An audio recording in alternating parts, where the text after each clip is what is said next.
mengetahui siapa dirimu, who you are, itu jauh lebih penting dibandingkan dengan cara untuk mencapai keberhasilan atau cara sukses di bidang apapun.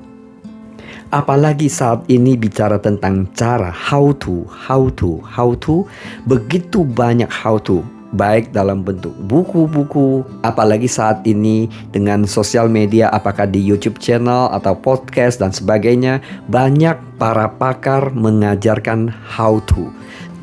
Bukan berarti apa yang dijelaskan para pakar itu salah, apa yang diuraikan para pakar it works. Tapi pertanyaannya adalah kembali kepada sayanya. Sudah tahu siapa saya belum? Kalau kita mau menjadi ahli di bidang itu, bisa saja kita pelajari how to, but doesn't mean kalau kita tahu how to-nya, kita bisa mencapai seperti yang diuraikan. Nah, kenapa demikian? Ternyata kalau kita tahu siapa saya, when you know who you are, dengan sendirinya, you know your purpose of life. Kamu tahu tujuan hidupmu. Kamu tahu kemana kamu pergi. Kamu tahu hidup seperti apa yang kamu mau. Kamu memiliki percaya diri yang tinggi.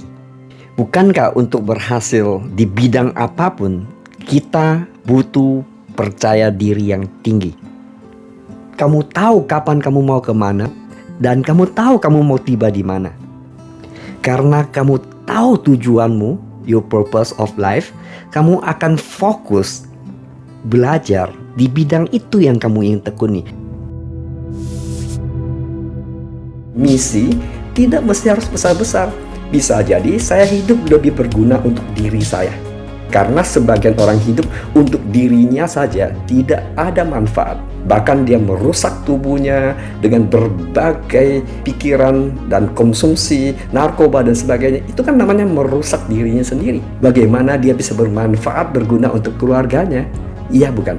Misi yang lebih besar dari diri sendiri adalah keluarga. Sederhana kan? Yaitu apakah saya hidup berguna untuk keluarga saya? Untuk mengukur berguna atau tidak sederhana. Pada hari kamu meninggalkan dunia ini, apakah kakek, nenek, papa, mama, pasangan, keluarga, anak, kakak, adik kehilangan karena kamu sangat berarti dalam hidup mereka. Pada saat kamu hidup berarti untuk mereka, artinya kamu sudah punya misi dan legasi dalam hidupmu untuk mereka. Jadi tidak mesti harus yang besar-besar dalam misi hidup ini dan legasi yang kita tinggalkan. Setuju? Dan kita suka mendengar berita buruk, dan kita suka mengirim berita buruk, dan hal itu tanpa disadari kita menyebarkan juga invisible killers tersebut. Yang saya maksud invisible killers ini adalah tidak nyata langsung membunuh, tapi bukan membunuh fisik, tapi membunuh mental dan karakter seseorang. So, kembali lagi bahwa kita terpilih, kita adalah pemenang. Ini adalah prinsip dan foundation, atau juga bisa dianalogikan semacam akar tunggal yang masuk ke dalam dan diikuti cabang-cabang akar-akar kecil. Tapi kalau kita sudah tidak percaya we are winners, kita adalah pemenang dan kita adalah pilihan, akar-akar cabang-cabang yang lain tidak ada makna lagi apabila akar tunggal ini kita tidak meyakininya bahwa itu benar adanya. Itu adalah foundation yang paling prinsip, akar tunggal dari percaya diri.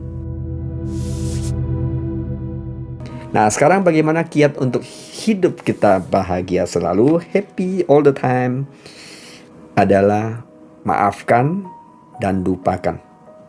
Memang sepintas lalu sepertinya gampang diucapkan, namun tidak semudah yang dipraktekkan. Dalam kehidupan kita, banyak sekali kejadian yang seharusnya kita bisa minta maaf atau memaafkan. Dan biasanya kita mempertahankan ego itu. Kenapa? Karena kita merasa lebih lemah. Padahal menurut Mahatma Gandhi, dia bilang seperti ini, orang lemah tidak punya kemampuan memaafkan. Memaafkan adalah atribut orang kuat. Dalam kehidupan kita juga begitu banyak kemarahan, dendam, dengki, iri.